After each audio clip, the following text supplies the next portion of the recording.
Hello and welcome to the top of the world. It's early Sunday. Well, I say early. Right, looks like it's early. It's not. It's 9:30.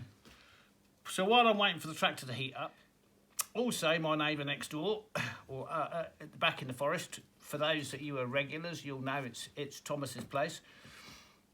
Thomas is really quite sick now and he is incapable of doing anything. So that all then falls onto me, and Peggy for the last 25-30 years has endured winter in the darkness. Well, as you know, I put up some sensor lights, and she's also bought some sensor lights from the jungle store, and they come with these tiny little cables and no plug. Okay, so what we're going to do is we're going to put a couple of cables on these and we're going to solder them. I don't want to teach anybody to suck eggs, so I'm just going to show you how I do it. Right. So I've got my two cables with my two plugs on. Now, you know, for those that you know I like to save everything. These, right, are leads and plugs off of broken appliances. This one's off a coffee machine. So before I dismantle, or before I throw away the plastic, I take out the innards, the heating elements, the plugs, the leads. I take out everything and put it on the shelf. Now, these are heat shrink tubes, because both these lights are going outside. So before I start, I have to remember to put these on, right? And I've left them quite long because I've cut back the sheathing on the cable here, and I'll show you that why, and slide them right out of the way so they don't get affected by the soldering iron or any other heat. If you don't put these on first, you're going to kick yourself really hard. Right, put those on. Now, on both the leads, not the appliances, I've cut back the sheathing further than I needed, and I've left the sheathing on there not to take it off, and this is so that I can get the heat tube, the shrink tube, further down. The amount of times I'm working with tiny little cables and I've got the shrink tube on there and I do my soldering and the heat's transferred down and it's no use. So I've cut them back a little further in the hope that I can not melt them today.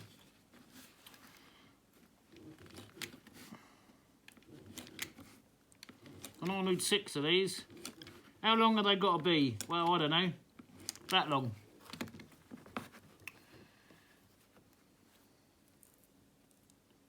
I suppose what I should really do is put some solder on these ends first. So I'll take a bit of flux,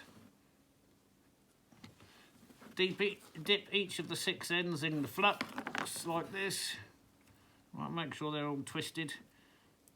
Now, where I come from, they call this process tinning, right? I don't know what you call it in all the different places.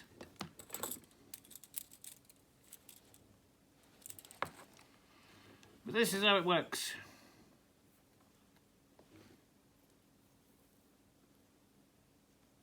Just get that flux flowing. Put a bit of solder on a soldering iron and let that go into the wire. Done.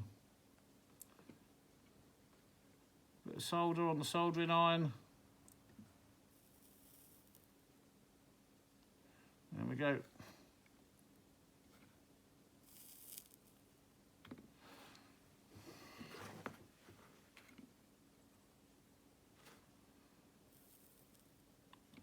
And repeat the process.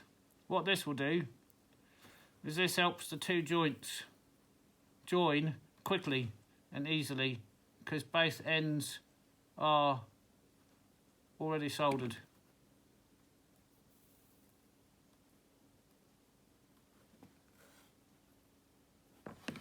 I'm not sure that one's got enough on it.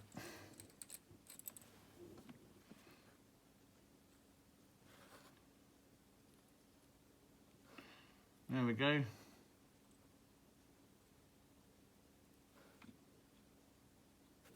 Nice. So if you see these ends, these are already got solder impregnated into them, which means they're going to solder together real easy. Okay, now we put on our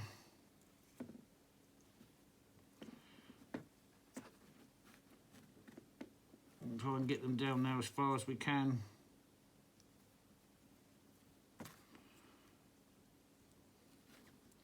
And then in theory, they shouldn't get affected by the heat.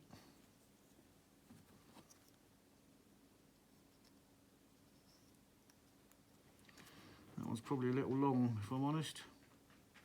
And because that one's a little long, I already know what's going to happen. So we'll just cut that one down a little bit, put that back in there. Okay.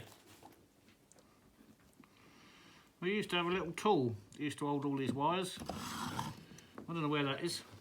So we'll invent our own.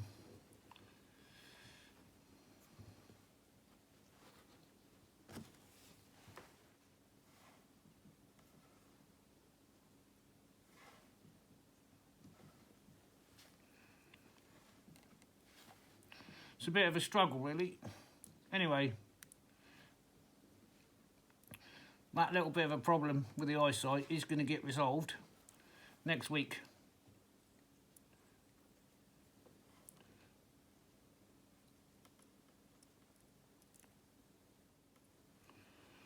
Right, like that. Correct that a little bit there. Right, so then once you've soldered them, you push your little heat shrink tubes over the top of the solder, over the top of the joint.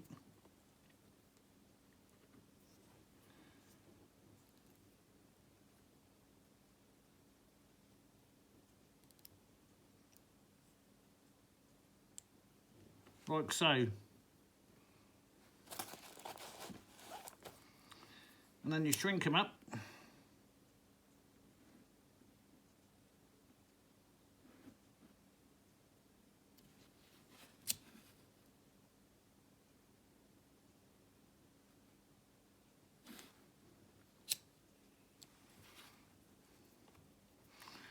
Like so.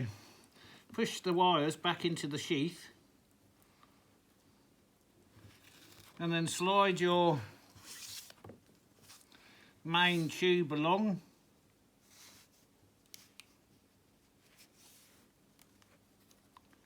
and over all of that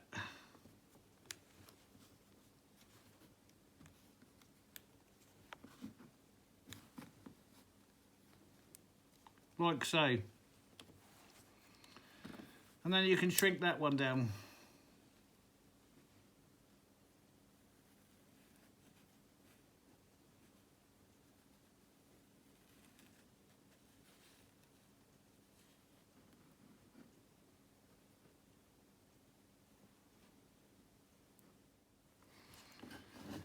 And that'll give you a good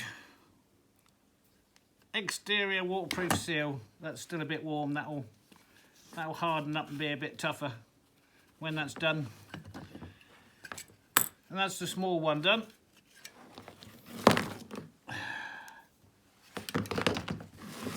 Now we move on to the bigger light. And once you've done that, then you're good to use your electrical tape. All your wires are separated and heat shrunk out the way. And then we'll just use this to give it some extra protection and strength, because we are, of course, outside in the Arctic winter.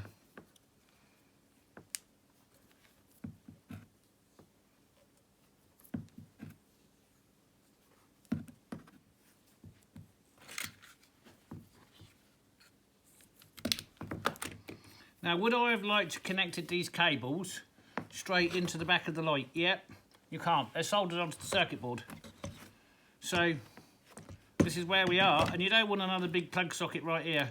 So we're already weatherproofed, and then we just put the electrical insulation tape over the top to give it that extra bit of strength and protection.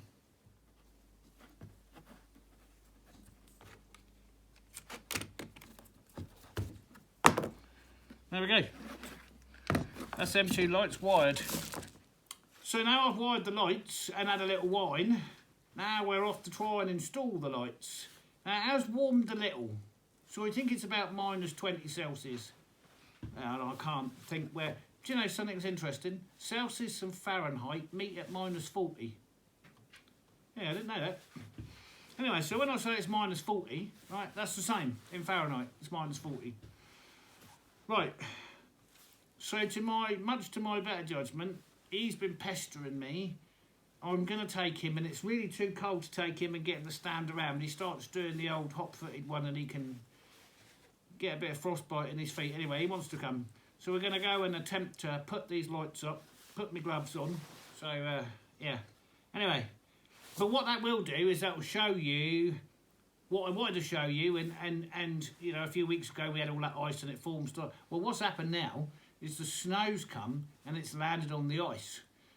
So the trees, the young trees, wouldn't normally be bent over this badly this time of year. Anyway, we'll go for a walk, and it is, and then I'll show you. Here we go. He thinks it's all fun and games for a minute, but after a few minutes being out here, he'll realise how cold it is.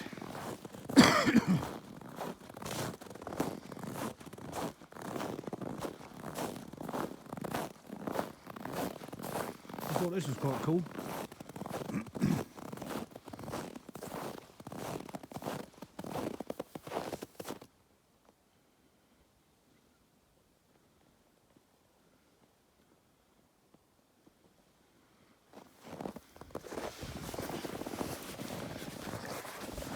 That'll be the next job in a minute. I'll have to get on that roof and clear that roof off. The other thing I thought was quite cool was the top of my post box. Well, there's nothing unusual about that. So you come this way.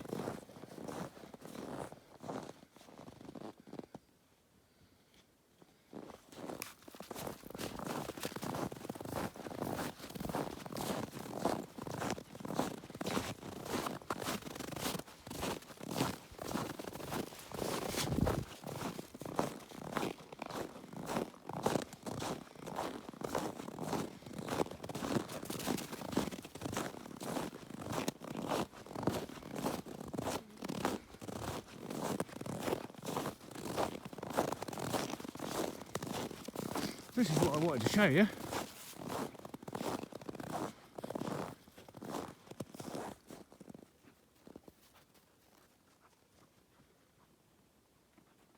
So I think we spoke about this. Before. 6 years ago, that was an ice skating rink. Till the commune decided they didn't want to pay for the upkeep anymore. 6 years ago, that was an ice skating rink. 6 years ago, that was an ice skating rink. Shame, really. Anyway.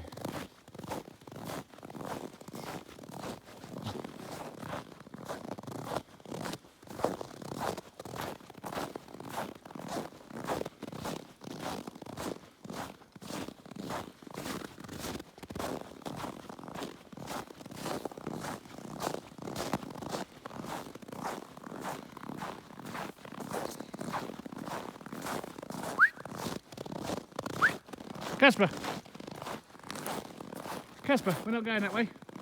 Come on, this way.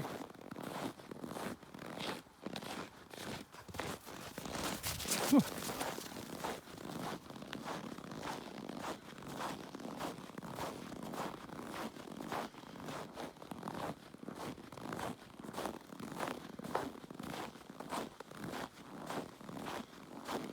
It's a perfect example of a beautiful managed forest, that.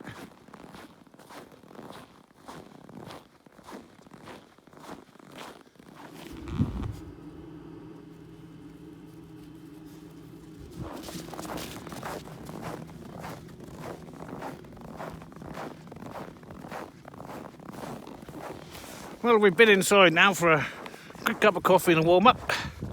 Lights up.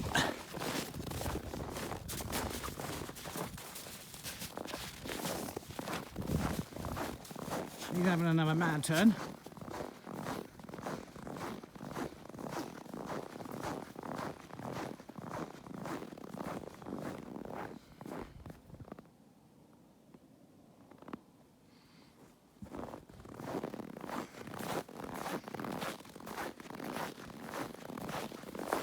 And that's it for this one.